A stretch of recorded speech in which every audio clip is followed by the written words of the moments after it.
कौन व्यक्ति है जिसकी कुर्सी पर बैठने से सारी यूनिवर्सिटी का माहौल खराब है? किसकी वजह से ये आंदोलन में तब्दील हो रहा है? आज ये समझ ही नहीं पा रही सरकार। सिर्फ एक आदमी को प्रोटेक्ट करने के लिए, आरएसएस के एक एजेंट को बचाने के लिए ये किसी भी हद तक जा रहे हैं। मैं फिर कह रहा हूं कि जो वीसी जेजेयू का ये कहता था मैं अपने दफ्तर से नहीं निकलूंगा, ये छात्र उसको घसीट कर लेकर आए थे। कहीं बीआर कंबोज के साथ ऐसा ना हो जाए। ये भाजपा सरकार तो रोजगार देना नहीं चाहती, कॉलेज यूनिवर्सिटी को बढ़ावा देना नहीं चाहती। वो तो चाहती है ये अनपढ़ नौजवान एक दूसरे से जाति पाति के नाम पे लड़े। इस वीसी के तो जो रिकॉर्ड है वो भी फर्जी है। मैंने खुद विधानसभा के अंदर एक्सपोज करा है इस आदमी को, किस प्रकार से झूठे अवार्ड, झूठी डिग्री लेके आता है। टीचर है, यहाँ की भी कमेटी है, छात्रों की भी कमेटी है, बैठ के अपना मामला सुलझा लो। ये अगर गेट से बाहर जाएगा तो गेट के बाहर तो भाई सब भी आओगे, और ठेली वाला भी आओगा, और किसान भी आओगे, वो भी आओगे, कोई चाय वाला भी आओगा। हिसार के चौधरी चरण सिंह हरियाणा कृषि विश्वविद्यालय के गेट नंबर 4 के सामने आज आंदोलनकारी छात्रों की न्याय महापंचायत हुई, जिसमें तमाम राजनीतिक दलों व किसान संगठनों के नेताओं ने शिरकत की और छात्रों की मांगों के समर्थन में जमकर हुंकार भरी। छात्रों की इस न्याय महापंचायत में जेजेपी नेता दिग्विजय सिंह चौटाला, इनेलो विधायक अर्जुन चौटाला, कांग्रेस विधायक आदित्य सुरजेवाला, किसान नेता राकेश टिकैत, गुरनाम सिंह चढ़ूनी के अलावा कई किसान नेता व राजनेताओं ने हिस्सा लिया। इस मौके पर छात्रों की एक एक मांगों का समर्थन करते हुए दिग्विजय चौटाला ने भाजपा के आरएसएस को निशाने पर लिया और कहा कि आरएसएस के एजेंट को बचाने के लिए सरकार तानाशाही पर उतर आई है, इसलिए कहीं ऐसा न हो जाए कि आंदोलनकारी छात्र वाइस चांसलर को घसीटकर बाहर ले आने को मजबूर हो जाएं। ये जोश, ये जज्बा, ये नौजवानों की आंखों की चमक, मेरी बहनों का हौसला इस बात की प्रत्यक्ष तौर पर गवाही दे रहा है कि वीसी साहब को जाना होगा, सरकार को झुकना होगा। सभी 8, 9, 10 जितनी भी मांगे हैं स्टूडेंट्स की मांगनी होंगी। इसके अलहदा अब सरकार के पास दूसरा रास्ता नहीं बचा है। मैंने जैसा कहा, हम तो भाई आज ये काला कपड़ा नहीं पहन के आए, इस कफन को अपने माथे पर बांध करके आए हैं। जो फैसला यहाँ पंच परमेश्वर या पंचायत लेगी, उसको छात्रों के फैसले को अपने सिर की पगड़ी मान करके, इनकी लड़ाई को अपनी लड़ाई मान करके, भविष्य में जो भी फैसला ये सुनाएंगे उसको लड़ेंगे, मजबूती से लड़ेंगे, निर्णायक अंजाम तक पहुंचाएंगे। मैं आपको कोई बात आज माइक पर कह दूं, कल उससे मुकर जाऊं, तो उस चीज़ का क्या फैसला है? फैसला तब होगा जब कागज पर चीफ सेक्रेटरी लेवल का अधिकारी साइन कर इनकी 10 की 10 या 8 मांगे जो भी हैं वो मानेगा।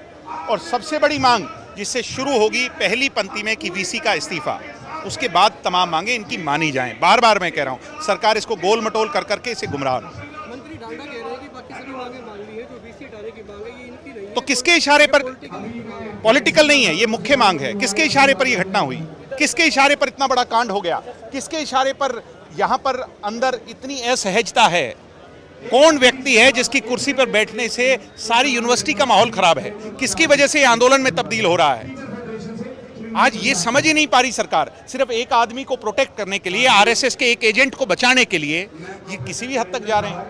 मैं फिर कह रहा हूं कि जो वीसी जेजेयू का ये कहता था मैं अपने दफ्तर से नहीं निकलूंगा, ये छात्र उसको घसीट कर लेकर आए थे। कहीं बीआर कंबोज के साथ ऐसा ना हो जाए। दरअसल बीते 10 जून को छात्रवृत्ति की मांग को लेकर प्रदर्शन कर रहे छात्रों पर बर्बरतापूर्ण लाठीचार्ज किया गया था। इस लाठीचार्ज में कई छात्रों के सिर फूट गए थे और कई घायल हो गए थे। इस लाठीचार्ज में प्रोफेसर भी छात्रों पर हमला करते हुए नजर आए थे, जिसके बाद से ये मामला भड़क उठा है। पिछले 14 दिनों से छात्र एचएयू के बाहर धरना लगाकर प्रदर्शन कर रहे हैं और अपनी 8 मांगों के समर्थन में हुंकार भर रहे हैं। आज की न्याय महापंचायत में तमाम नेताओं ने न केवल भाजपा सरकार व यूनिवर्सिटी प्रबंधन को घेरा, बल्कि एक सुर में कहा गया कि वो छात्रों के हर फैसले के साथ खड़े हैं। आज यहाँ कांग्रेस पार्टी के सारे साथी, आज यहाँ किसान यूनियन के, हमारे मजदूर यूनियन के साथी, हमारे सिरसा से लेकर पंचकुला तक, अंबाला से लेकर रोहतक और पलवल तक, सारे साथी यहाँ एचएयू के छात्रों की मदद करने, उनको समर्थन देने आए हैं कि जब तक हमारे एचएयू के साथियों को न्याय नहीं मिलता, हमारे नौजवान, हमारे यूनिवर्सिटी के छात्रों को न्याय नहीं मिलता, हम आपके साथ खड़े। क्योंकि ये भाजपा सरकार तो रोजगार देना नहीं चाहती, कॉलेज यूनिवर्सिटी को बढ़ावा देना नहीं चाहती। वो तो चाहती है ये अनपढ़ नौजवान एक दूसरे से जाति पाति के नाम पे लड़े। और आप इसी यूनिवर्सिटी में राजनीति कर रहे हैं। ये तो भाजपा सरकार यहाँ राजनीति कर रही है अपने खुद की बीसी लगवा के।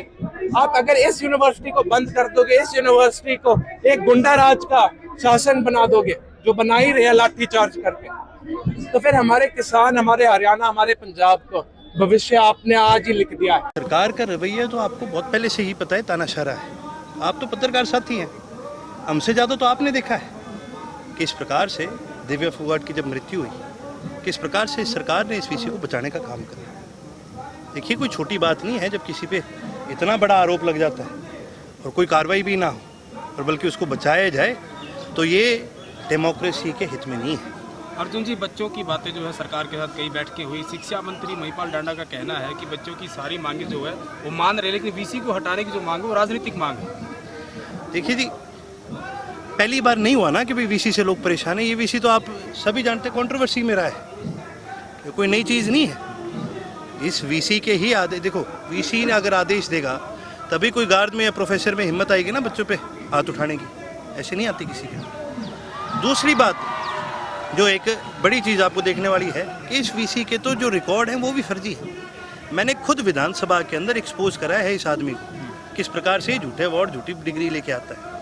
और तीसरी चीज़, जब इतना बड़ा मामला एक आदमी के ऊपर हो जाए, दिव्या फोगाट के जो डेथ है उसका मामला इसके ऊपर आ जाए, एक आदमी इतनी कंट्रोवर्सी में अटका हुआ है, तो कहीं ना कहीं दाल में कुछ काला है। उधर छात्रों की न्याय पंचायत में पहुंचे किसान नेता राकेश टिकैत ने भी सरकार को यूनिवर्सिटी प्रबंधन को चेतावनी दी। टिकैत ने कहा कि दोनों तरफ से कमेटियां बनी हुई हैं, इस मामले को यूनिवर्सिटी के अंदर ही सुलझा लेना चाहिए। यदि ये मामला बाहर आया तो इसमें हर वर्ग हिस्सा लेगा, जिसके बाद मामला स्थिति और भी गंभीर बन जाएगी। देखो, यहाँ पे आए जो उनकी डिमांड है भाई उसको पूरा करा जाए। उनकी कमेटी है, यहाँ के टीचर है, यहाँ की भी कमेटी है, छात्रों की भी कमेटी है, बैठ के अपना मामला सुलझा लो। ये अगर गेट से बाहर जाएगा तो गेट के बाहर तो भाई सभी आओगे, और ठेली वाला भी आओगे, और किसान भी आओगे, वो भी आओगे, कोई चाय वाला भी आओगा। ये गेट के अंदर रहने चाहिए, अंदर अपना इनको समझा दो और इनसे समझौता कर लो। जो ये मान जाएंगे, देश का किसान तो मान रहा, बाहर के लोग भी, लेकिन समझौता इनसे करना पड़ेगा। जो इनकी डिमांड है पूरी करनी पड़ेगी। जो कमेटी जो छात्रों की फैसला लेगी, किसान हम सब उनके साथ में रहेंगे, उनके साथ रहेंगे। तो मुख्य मांग वीसी बदलने की है इनकी। अब जो भी डिमांड है वीसी की भी होगी, और भी इनकी अपने इंटरनल प्रॉब्लम भी है, वो भी है।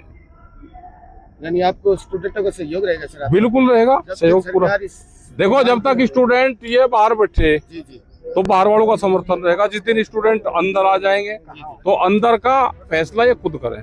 यानी आपका स्टूडेंट के साथ बिल्कुल समर्थन। आपको बता दें कि आंदोलनकारी छात्रों की 8 मांगे हैं, जिनमें से वाइस चांसलर को पद से हटाने की मुख्य मांग है, जिस पर छात्र अड़ गए हैं। हालांकि इस पूरे मामले में सरकार ने 3 मंत्रियों की कमेटी भी बनाई है और 2 दिन पहले छात्रों के साथ मंत्रियों की मीटिंग भी हुई, लेकिन कोई समाधान नहीं निकल पाया। ऐसे में देखना होगा कि आज की न्याय महापंचायत में आंदोलनकारी छात्र क्या बड़ा फैसला लेंगे। हिसार से विनोद सैनी, पंजाब केसरी टीवी। हमसे जुड़े रहने के लिए हमारे YouTube चैनल को सब्सक्राइब करें और नई वीडियो की नोटिफिकेशन के लिए बेल आइकॉन को दबाएं। अगर आप ये वीडियो Facebook पर देख रहे हैं तो लाइक जरूर करें और ज्यादा से ज्यादा शेयर करें। धन्यवाद।